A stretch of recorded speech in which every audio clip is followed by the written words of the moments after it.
ഉച്ചയ്ക്ക് ഊണിന് നമ്മുടെ ബെന്നിയും രാജേഷും ഒക്കെ ഉണ്ടാവും കേട്ടോ. അതെ ശരി. അപ്പൊ ഇവരുടെ പിറന്നാള് വളരെ ഗംഗാമമായിട്ട് നടത്താൻ തന്നെ തീരുമാനിച്ചല്ലേ? 10-78 വയസ്സായി എന്റെ പിറന്നാള്. ഇന്നുവരെ നീയൊക്കെ ആഘോഷിച്ചിട്ടുണ്ട്. എന്തിന് അമ്പലത്തിനൊരു വഴിപാടൊക്കെ നാണയില്ല അച്ഛന്? ഞാൻ എന്തിന് കാണിക്കണം? ആ ഇരണം കെട്ടവനോ ഇന്നെ നാട്ടിച്ചത് അറിയോ നിനക്ക്?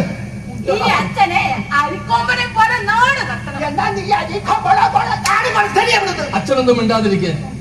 നാളെ അച്ഛനെ കാണാൻ ഒരു ചെറുക്കം വരുന്നുണ്ട് കേട്ടോ. നല്ല പയ്യനാ, അവന് ബാങ്കിലാ ജോലി.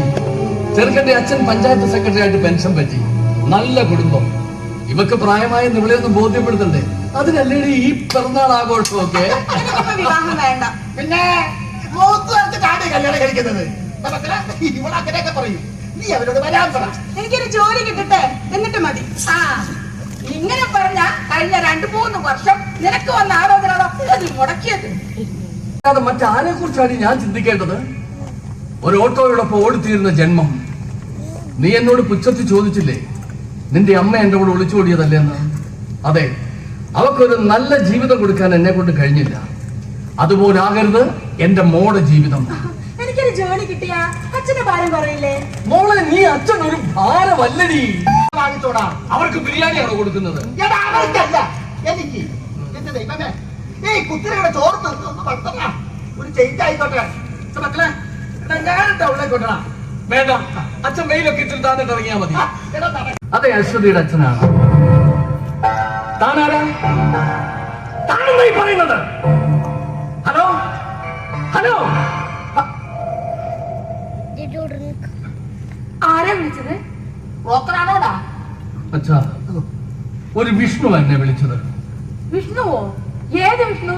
അല്ലെങ്കിൽ അച്ഛന്റെ ചെറുക്കന്റെ പേര് വിഷ്ണു എന്നാണോടാ? രാഹുൽ എന്നല്ലേ പറഞ്ഞത്? പിന്നെ ഇത് ഏത് വിഷ്ണു? അതെനിക്കെങ്ങനെ അറിയാം? അവനും അവനും തമ്മിൽ ഇഷ്ടത്തിലാണെന്ന്. അവനെ ചോദിച്ചിട്ട് അവൾ മറ്റൊരു വിവാഹം കഴിച്ചാൽ കാണിച്ചു തരാമെന്ന്. അവകാശം ഞാൻ ചോദിച്ചോളാം. ഇതായിരിക്കുന്നുണ്ടോ? ദേഷ്യം പറഞ്ഞേക്കാം.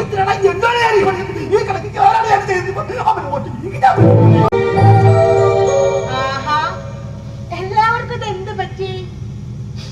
വല്ലാത്തൊരു സീനാണല്ലോ. അച്ഛാ, അച്ഛനിന്ന് വണ്ടി എടുത്തില്ലേ? ഞാൻ നടന്ന് തളർന്നു. ഒരു തലവേദന. അച്ഛാ, ഡോക്ടറെ കാണിക്കണോ? ഡോക്ടറെ കാണിച്ചാൽ മാറുന്ന തലവേദനയല്ല. പിന്നെ നീയാ ഇവന്റെ തലവേദന. ഞാനോ? മോളുടെ കല്യാണക്കാരി ഓർത്തിട്ടേ എന്തൊക്കെ വേണം. എനിക്ക് 101 പവനും ഒരു സ്കോഡ കാറും സ്ത്രീധനായിട്ട് തരണം. അല്ലെങ്കിലേ ഞാൻ പോകൂല. മേടിച്ചു കൊടുത്തോ. ഒരു 251 പവനും BMW കാറും എന്താ മതിയോ? അതെ, ഇന്നത്തോടെ മതിയാക്കിക്കോണം നിന്റെ ഈ ഡാൻസ് ക്ലാസ് ഒക്കെ. രാമന് എന്ത് പറ്റി? ഡാൻസ് ക്ലാസ് നിർത്താനോ? അച്ഛാ, അടുത്ത ആഴ്ച ഗുരുവായൂരിൽ അരങ്ങേറ്റുള്ള കുട്ടികളാണ്. എന്റെ അച്ഛൻ ടെൻഷൻ അടിക്കണ്ട. നമ്മളെ സ്ത്രീധനം കൊടുക്കുന്നില്ല. അങ്ങനത്തെ ഒരാള് മതി. 10 ദിവസം മുമ്പ് മൊബൈലിലൂടെ പരിചയപ്പെട്ട ഒരുത്തനോട് ഒളിച്ചോടുന്നതിൽ എന്താണ് ഈ തോന്നില്ല? അച്ഛാ, നീ ക്ലാസ്സിൽ പോകുമ്പോ തിരിച്ചു വരുന്നത് നോക്കി ഓട്ടോയുമായി കാത്തിരിക്കുന്ന അച്ഛനെ നിനക്കറിയില്ലേ? ഒരു 5 മിനിറ്റ് വൈകിയാ മതി നെഞ്ചെടുപ്പ് കൂടാൻ, വെപ്രാളപ്പെടാൻ. അന്ന് അച്ഛന്റെ നെഞ്ചെടുപ്പ് കൂടാൻ ഞാൻ എന്താ ചെയ്തേ? ആരാടി വിഷ്ണു? വിഷ്ണു? ഏത് വിഷ്ണു? അച്ഛൻ ഒരു മണ്ടനാണെന്ന് എന്റെ മോൾ കരുതരുത്. വിഷ്ണു എന്നൊരു ചെറുപ്പക്കാരൻ കുറെ ദിവസങ്ങളായി എന്നെ വിളിക്കുന്നു. എന്തിന്? എന്റെ മാനം കളയാൻ. നീ ക്ഷമിക്കണം, വഴിയിലൊക്കെ നല്ല ബ്ലോക്ക്, അതാ ലേറ്റായി. അല്ലേ, ഇപ്പൊ എല്ലാവർക്കും ഈ റോഡ് പണി നടക്കുകയാണ്. അതെ, അതെ. വിചാരിക്കുന്ന സമയത്ത് എത്താൻ പറ്റിയല്ല. അതെ, ഞാൻ പെണ്ണിന്റെ മുത്തച്ഛനാ. ഇത് അവളുടെ അച്ഛൻ രാമകൃഷ്ണൻ. അറിയാം.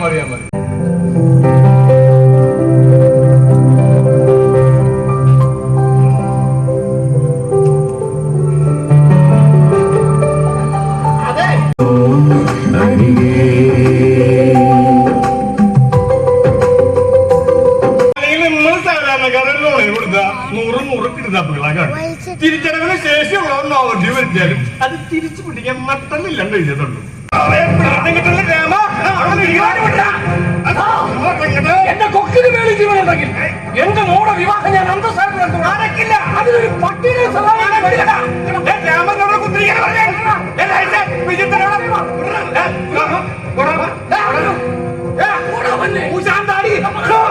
ഒരു കോപ്പിലെ ഓട്ടോ ഞാൻ വരുവാ.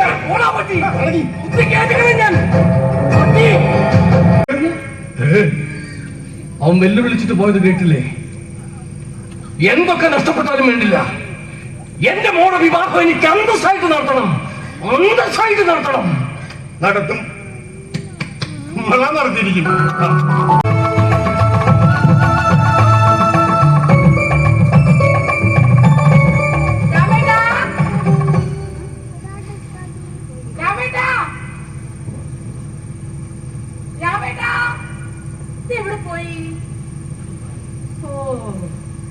നാളെ മോള് പോകുന്നതിന് സങ്കടത്തില് എവിടെയെങ്കിലും ഒറ്റയ്ക്ക് ഇരിക്കുന്നുണ്ടാവും.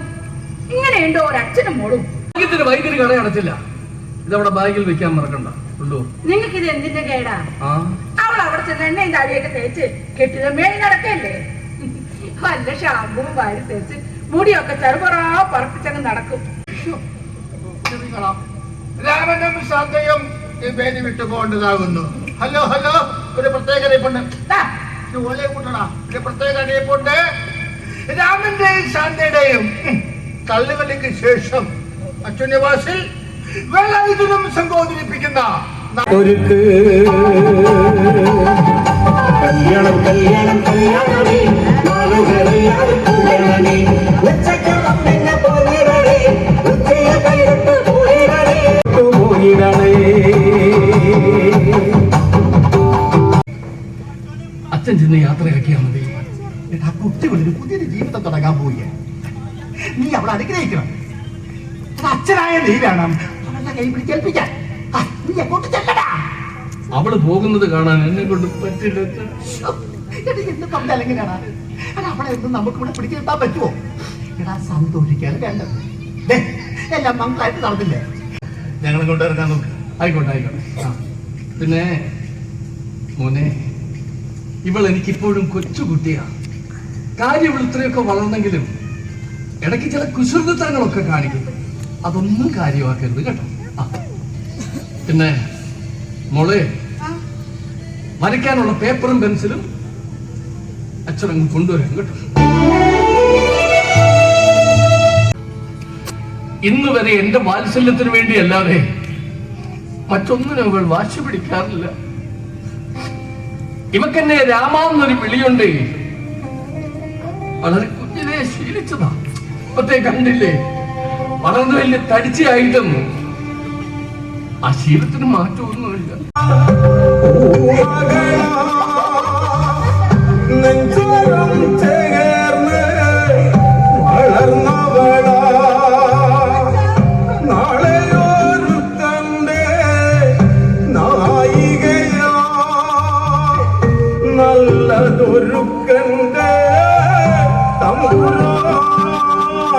അതാണ് എന്റെ ജീവിത വിജയവും. ഓ, ഞാനത് മറന്നു.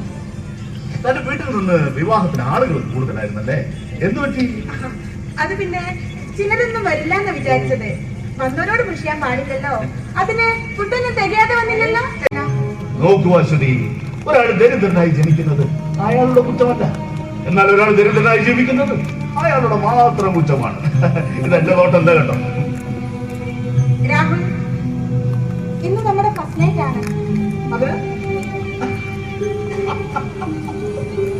നമ്മുടെ ജീവിതത്തിന്റെ തുടക്കം. ജീവിതം ഇനി എത്ര നീണ്ടു കിടക്കുന്നു, എത്ര എത്ര രാത്രികൾ.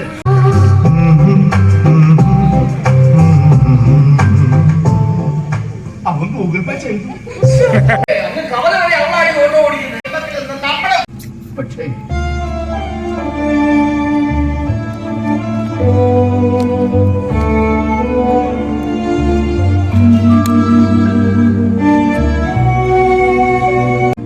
പോയിട്ട് അച്ഛനെ കണ്ടോ?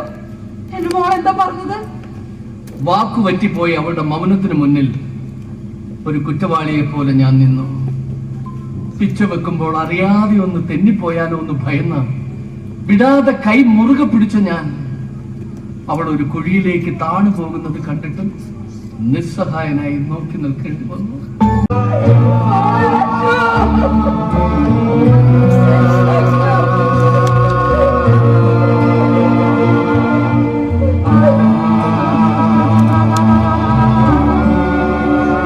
What happened?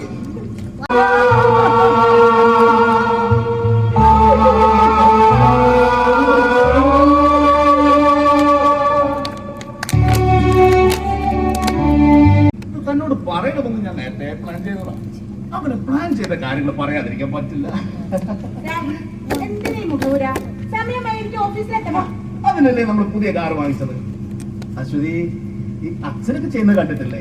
പെൻഷൻ കാശ് കിട്ടിയ 3000 രൂപ അച്ഛനെടുക്കും, ബാക്കി എന്നെ ഏൽപ്പിക്കും. അല്ല, ഈ വീട്ടുകാര്യങ്ങളൊക്കെ നോക്കി നടത്തുന്നത് ഞാനാണല്ലോ. രാഹുൽ, എനിക്ക് അങ്ങനെ പറ്റില്ല.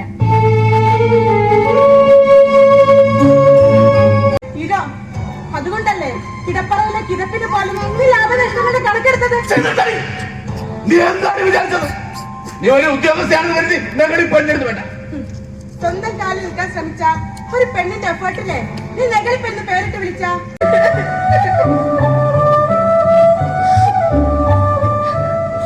ഒരേ ഒരു മകൾ വളരുന്നതും നോക്കി കൈപിടിച്ചും കാവലിരുന്നും സന്തോഷം കണ്ടെത്തിയവർ അവരെനിക്ക് സഹായിച്ചേ പറ്റൂ. പിന്നെ എന്തിനു വിശദീകരണം? ഇവിടെ കഴിയണമെങ്കിൽ മുഴുവൻ ശമ്പളം എന്നെ ഏൽപ്പിച്ചിരിക്കണം. ഇല്ലെങ്കിൽ ഇത് ഈ ജോലിക്ക് പോകുന്നില്ല. അത് നടക്കില്ല രാഹുൽ. എന്റെ ആവശ്യം കഴിഞ്ഞ് ബാക്കി എത്ര ഉണ്ടെങ്കിലും അത് ഞാൻ രാഹുലിന് തരും. അങ്ങനെ നിന്റെ മിച്ചക്കാശ് എനിക്ക് വേണ്ട. പണത്തിനോട് മാത്രമേ നിന്റെ ആസക്തി, അത് മാറില്ല.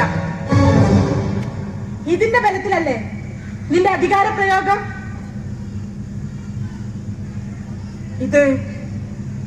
ഇത് ഞാനങ്ങ് വേണ്ടെന്ന് വെച്ചാലോ? കഴുത്തിലെ അരപ്പവൻ താലിക്ക് ജീവിതത്തെക്കാൾ ഭാരം തോന്നിയ അത് അറുത്തു മാറ്റുകയല്ലാതെ മറ്റു മാർഗമില്ല. അതുകൊണ്ട് രാഹുൽ, Really crying?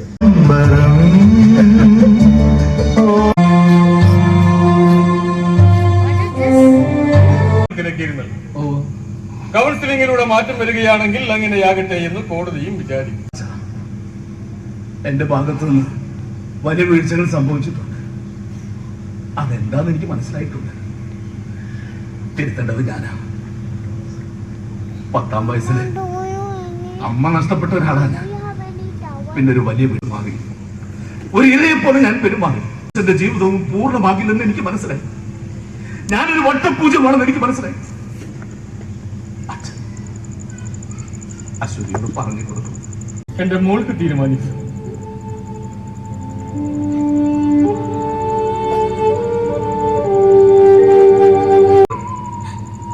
ഞാൻ അവിടെ അനുഭവിച്ച യാതനകൾ മകൾക്ക് മതി അവർ തോൽക്കാതിരിക്കാൻ. അതുകൊണ്ടാ ഞാനൊരു ജോലി നേടി സ്വന്തം കാലിൽ നിന്നത്. അതാ എന്റെ കരുത്ത്. എന്റെ സ്ഥാനത്ത്